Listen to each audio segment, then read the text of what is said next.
morning we start a series using Valarie Kaur's book, See No Stranger.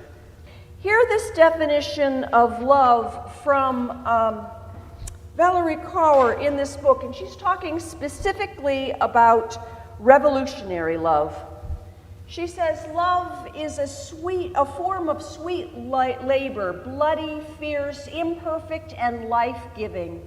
A choice we make over and over again. Love can be taught, modeled, and practiced. It engages all our emotions. Joy is the gift of love. Grief is the price of love. Anger protects that which is loved. And when we think we have reached our limit, wonder is the act that returns us to love.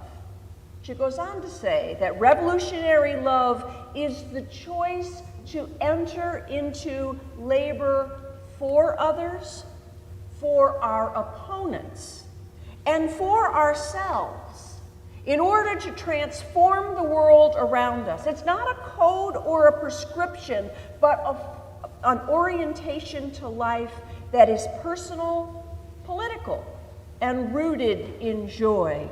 That's from page 310 in this book. So, this revolutionary love has three parts. Toward others, love your neighbor as yourself. Toward our opponents. Did Jesus say anything about that? About loving our enemies? Oh, yes, he did. Oh, yes, he did. He said, love your enemies. And to love ourselves. These three forms of love are a revolutionary practice, she says. A practice that allows us to change the world through our intentional behavior, through our intentional loving of others. So, these three directions of others, of opponents, and of ourselves are the direction that this book is based on, and I think it echoes very closely Jesus' Sermon on the Mount. I think that although she is a Sikh, she has in her soul and in her writing the root of what the Beatitudes are all about. So she talks about it as revolutionary. What do you think of when you think of a revolution? Fighting. What else do you think of when you think of revolution? Overthrow. To overthrow something, sure. What else do you think of when you think of revolution? Radical change. Someone else said something? Questioning authority.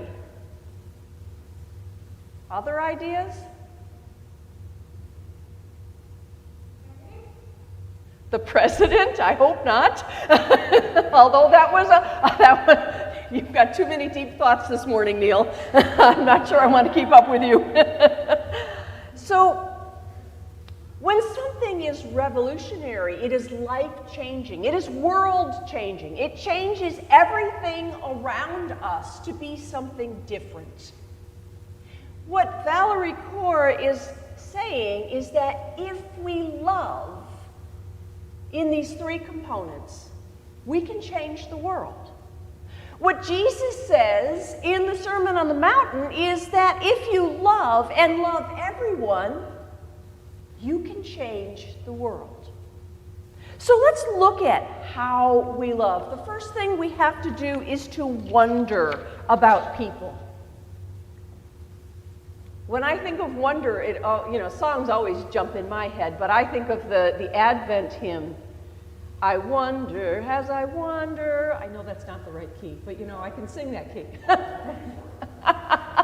It may not even be a key, but the tone, the song, I wonder as I wander. When you think of wonder, what do you think of? Discovery. What else? Awe. AWE. AWE, yes, awe. Okay, yes, awe. Okay. What else? Curiosity. Other things? Vastness. Vastness, particularly when looking at the stars. The wonder of Psalm 8. When I look at the vastness of the universe, who are we that God is mindful of us? So, wonder is where we start with revolutionary love, but sometimes certain things get in the way of our wonder, don't they? Don't we sometimes walk into situations with preconceived notions? Don't we sometimes see others in a certain way? There's a fabulous TED Talk by a woman who's African, and I confess that I am so white I cannot pronounce her name. But she talks about the single story, and she talks about growing up in Nigeria with British storybooks, and that shaped how she saw people in writing. It shapes how she wrote her own first stories. She, although she was as dark-skinned could be, with as dark eyes could be, would create storybooks on her own as a child, where everyone was white and blonde hair and blue-eyed. And she was taken by surprise when, at about 14, she discovered that there were storybooks written by Africans about Africans, and people had the same color skin as her. And she didn't know that existed in literature because she only had a single story. What do we call it when we only have a single story about a people? Prejudiced. Another word might be stereotypes. We put people in boxes, and that's the only story we have about them, so we don't know how else to think about them. Valarie Kaur says this. Well, actually, I'm going to spell this woman's last name from the TED Talk. It is Adichie is her surname. Adichie, perhaps? She says the problem with stereotypes is that they're not accurate. It is that they are incomplete.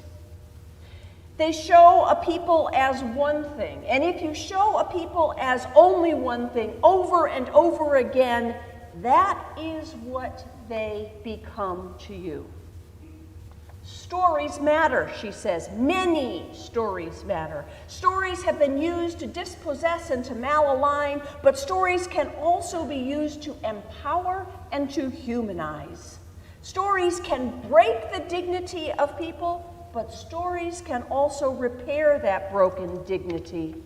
When we reject the single story, she says, when we realize that there is never a single story about any place, we regain a type of paradise.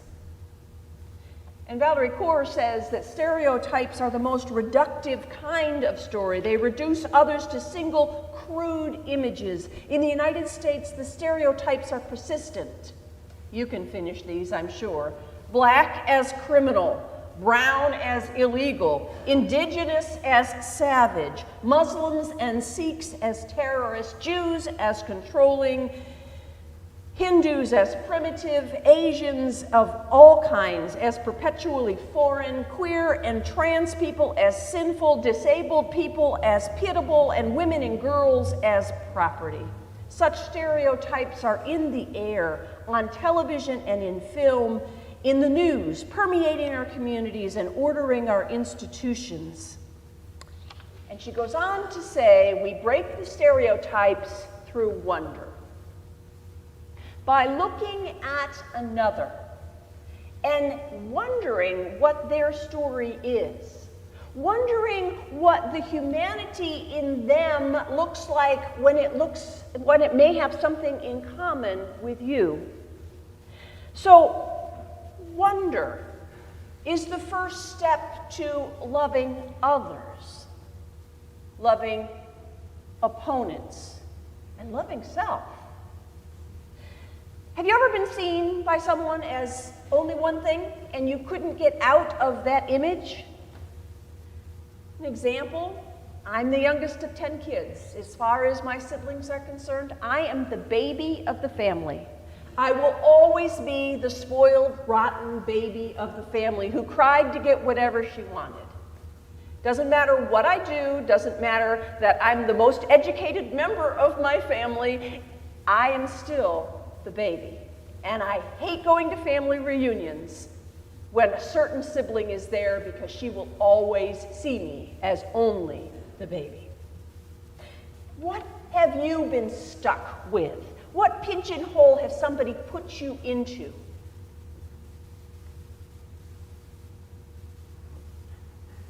No one wants to share that.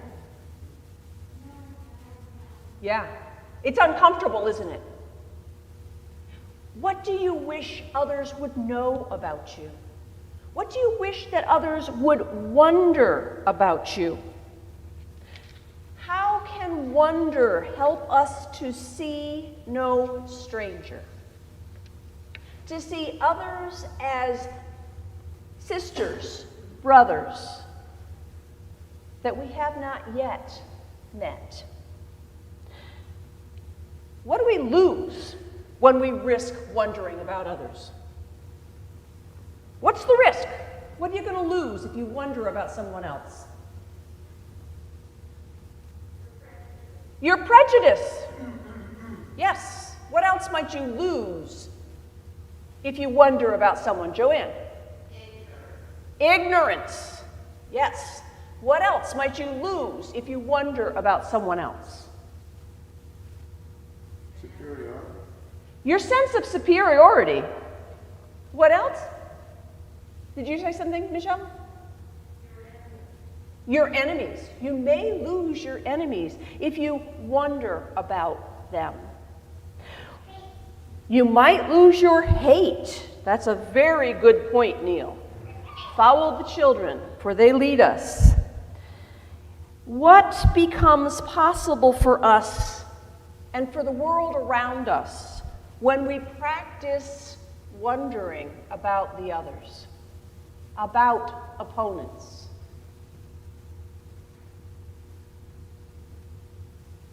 What possibilities open up? What doors are opened when we choose to wonder about someone rather than seeing them as a stranger? Friendships are possible. Love is possible. Growth is possible. Solutions is possible. Don't you wish that Congress would wonder about the people across the aisle? Don't you wish that the gangs could wonder about the members of the other gang? Don't you wish that policemen who have been brutal could wonder about the lives of people that they're policing? Don't you wish that certain teachers would wonder about what happens when that student is not in class? Wouldn't it be marvelous if neighbors who fight one another all the time just wondered about the story of another? Kaur writes that seeing no stranger is an act of will, one that requires conscious practice, a simple exercise with massive repetition can help us orient to the world of wonder. Repetition can help us to retrain our brains to see no stranger. And so for each of you here, I have an assignment for you over the next 7 days. That's between now and next Sunday. I'd like you to take a little bit of time, maybe while you're on your way to work, maybe while you're in class, maybe while you are waiting in line at the grocery store.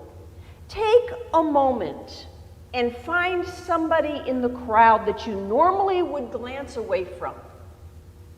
and say to yourself, sibling, sister, brother, aunt, uncle, son, daughter, grandparent, you are a part of me that I do not yet know. You are a part of me that I don't yet know. Say that with me. You are a part of me that I don't yet know. Each day, take a moment to think about that person, to wonder about that person. Think about what it might be like to be that person.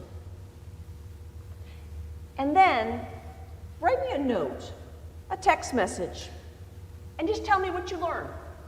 Tell me what you've experienced by wondering about someone else. Or share it with your spouse or your parents or your next door neighbor or your friend. Share with someone what you learned from that practice. And then keep doing it. Because wonder is a lifelong practice, one that can be nurturing and can be joyful. But it's a challenging practice. And that's okay too. Part of the practice is also not being strange to ourselves and offering ourselves our own wonder and our own empathy. So this day, I challenge you to see no stranger, to find that one in the crowd that you would think was a stranger and then wonder about them. Because revolutionary love begins with seeing no stranger, wondering about the other. Amen.